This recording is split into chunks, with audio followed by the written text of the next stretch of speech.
Good morning. Welcome to your Friday morning, early morning intuitive guidance. I'm Dr. Bonnie Nussbaum, America's kick-ass coach and psychologist, here with some words of wisdom to get us rolling for this fine Friday. So let's just take a couple of nice deep breaths. Settling into today. Good morning, Lori. Looking forward to lunch with you. Welcome to whomever else just popped in. There's a couple of there's Cindy. All right, awesome. Some of your names aren't showing up yet, but I'm really glad you're all here. So we have a great card today, and it dovetails beautifully with last night's Lighten Your Load class. So it comes from the Carolyn Meese deck, Wisdom for Healing. Wisdom for Healing. And as I read the card, I actually laughed a little bit, and I'll tell you why I laughed once I show you the card and give you a little bit of the skinny on it. Eat healthful foods. So the subtitle on this deck is 50 Lessons in Personal Empowerment. Personal Empowerment. Eat healthful foods. So we actually, last night, we started out our clutter clearing task was a closet. But we segued into, good morning Beth, glad you're here, segued into discussion of body image and self-hatred and the shoulds that the universe, or not the universe, society puts on us in terms of what women are supposed to look like and how we're supposed to behave, etc., and all that crap. So we did some EFT tapping to release the old patterning and habits that did not serve us and to take on a new alignment with our own bodies. Good morning, Joe. Welcome. Joe was on the call last night. Aligning with our own bodies in terms of viewing our bodies as an ally, not an enemy. So it was very poignant and powerful class, I believe, and I think this card is going to give us some grist for that same mill. So, eat healthful foods, and it says, today's lesson, eat only the foods that are good for you. Perhaps this is something you normally do, in which case you should feel very good about how well you're caring for yourself. Most people, however, know that they should be more attentive to this area, but find it difficult. Your goal, to practice healthy nutrition. First thing that jumped at me off of this card was that she had 2 shoulds in there. Don't should on us. No shoulds. No.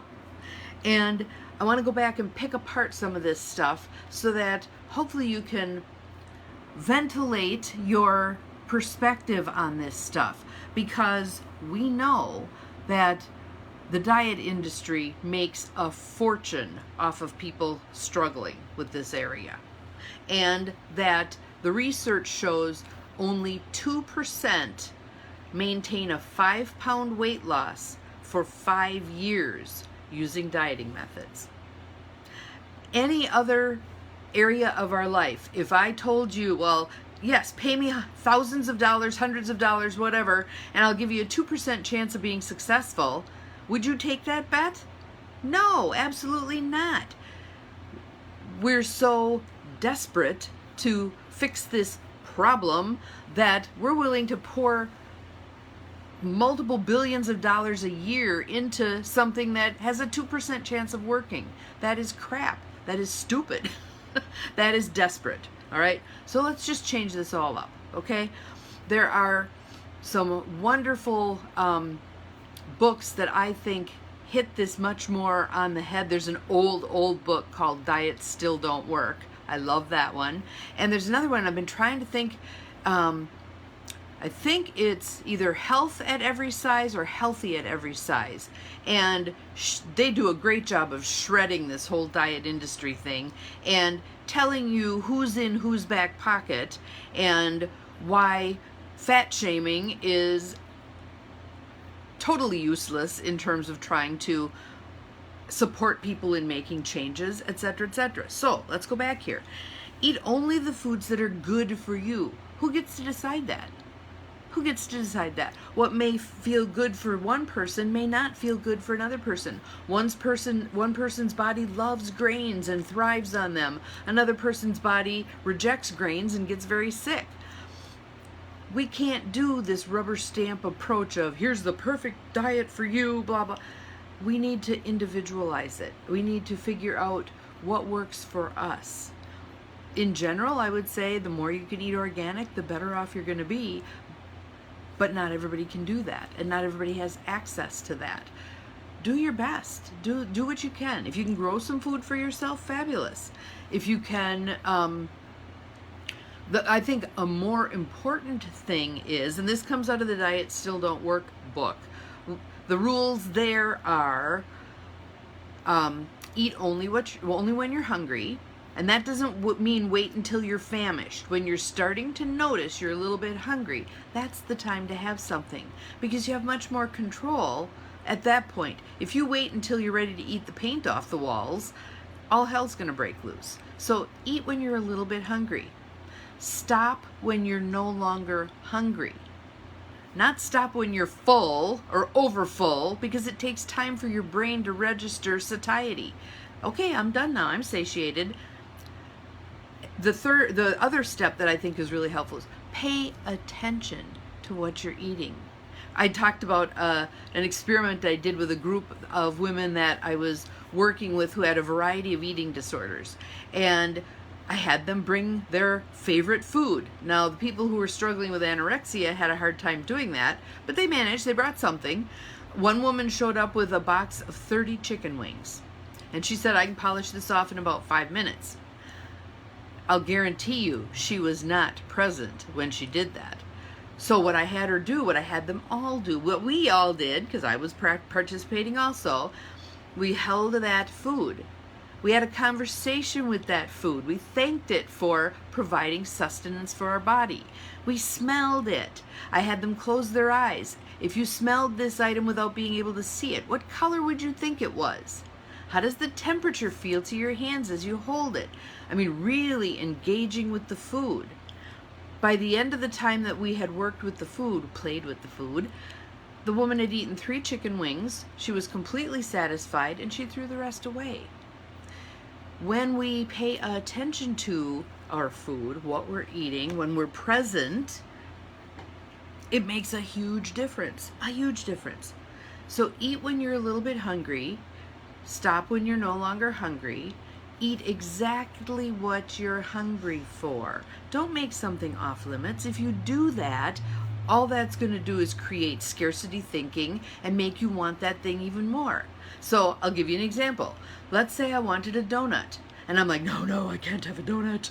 I'll eat an apple. I'll eat a ham sandwich. And you start grazing the kitchen because you're not giving your body what you're really hungry for. On the other hand, if you took that donut, 1,000 calories, I don't give a shit, whatever it is, and you paid attention to it, and you smelled it, and you licked the frosting, and you savored every bite, that one donut would satisfy you. Maybe even a half a donut would satisfy you, and it would be out of your head. You'd be done with it. You'd move on.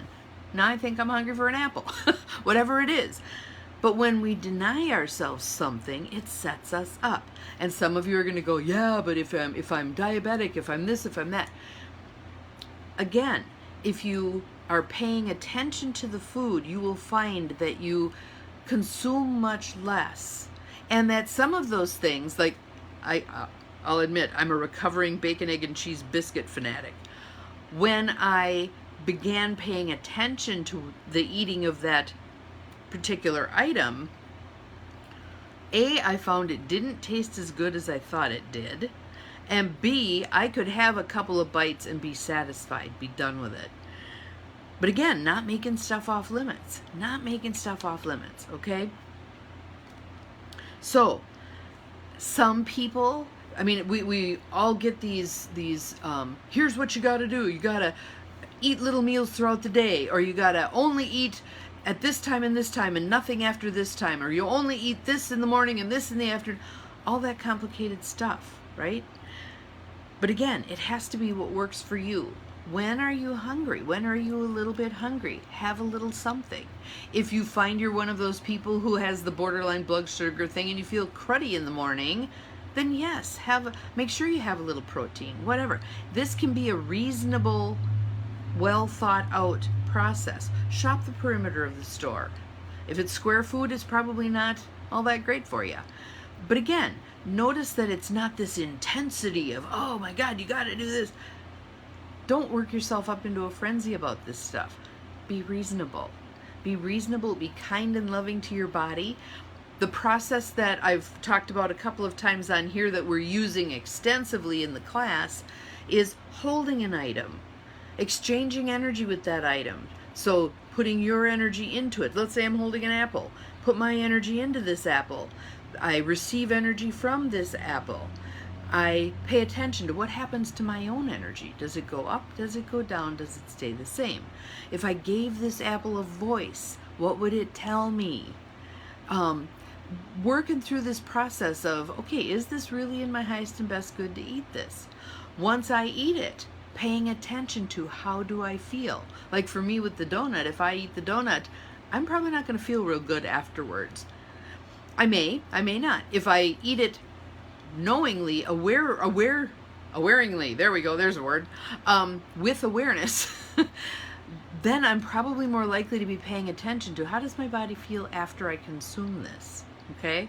And I do believe for myself, if I held the donut in my hands, I would feel that energy of, yeah, not so good, not so good. Does that mean I'm not going to eat it ever? No. I may choose to have a couple of bites, be done with it. Yeah, that was kind of pleasurable going in, not as pleasurable sitting in my body, but for this particular time I'm choosing. I want the pleasure of eating it, and I'm willing to incur the costs of having eaten it this one time. We can be so much more reasonable and logical about this. We also need to take a look at what does food mean to us?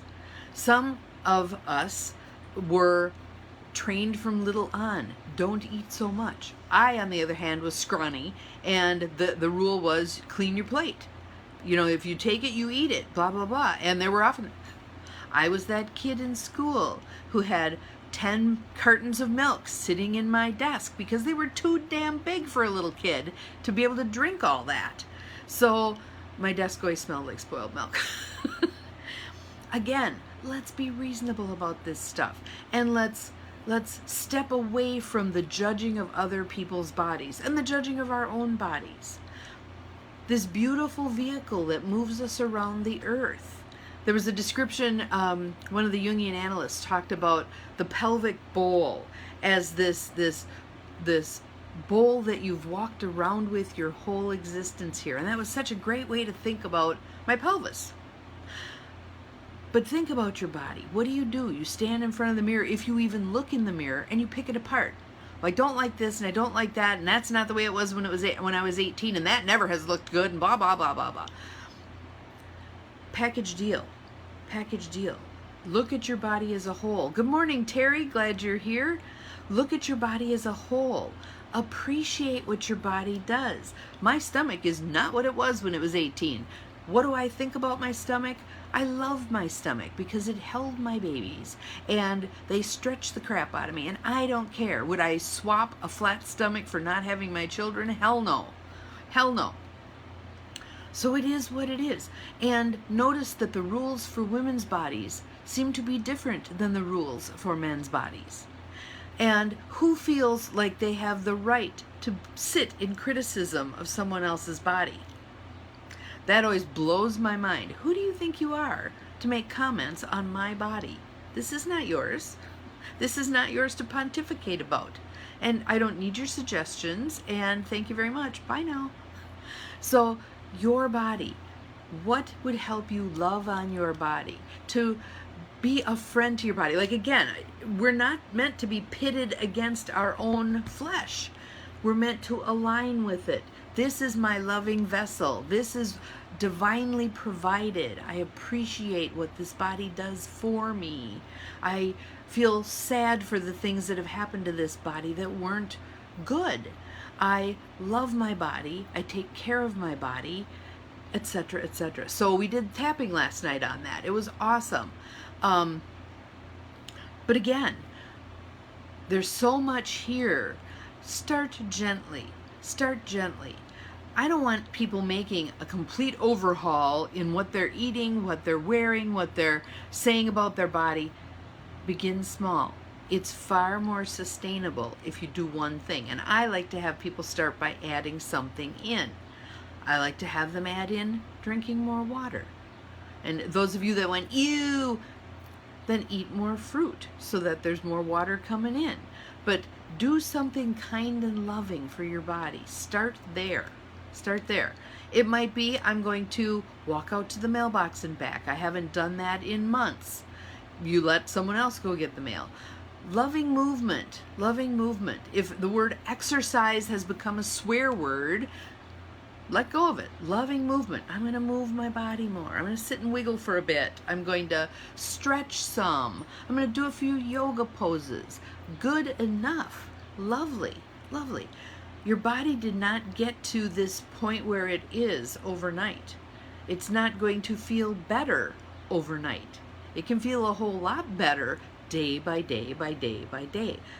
But this is a long haul kind of approach, becoming an advocate and a lover of your body. All right? So, baby steps.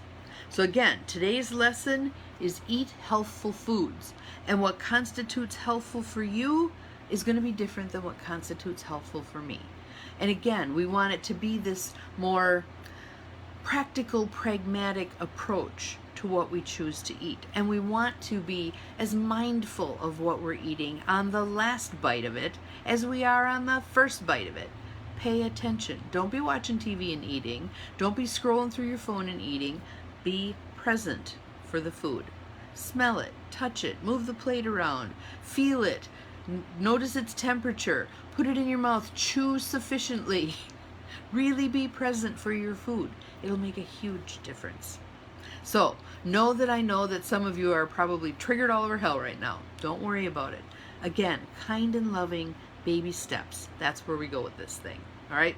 And I wanted to remind everybody too, because I don't talk about this very often. I do individual coaching. If any of you are interested in knowing what I do and how I do it, you get a free 20 to 30 minute Zoom call with me where we talk about what is it you're looking for, and I talk about here's what I've got, and if you want to do it, great, and if you don't want to do it, that is fine too. Do not feel bad about doing the discovery call and saying, I don't think so. That's fine. That is fine. All right? I think some people avoid doing discovery calls because they're afraid they're going to have to say no.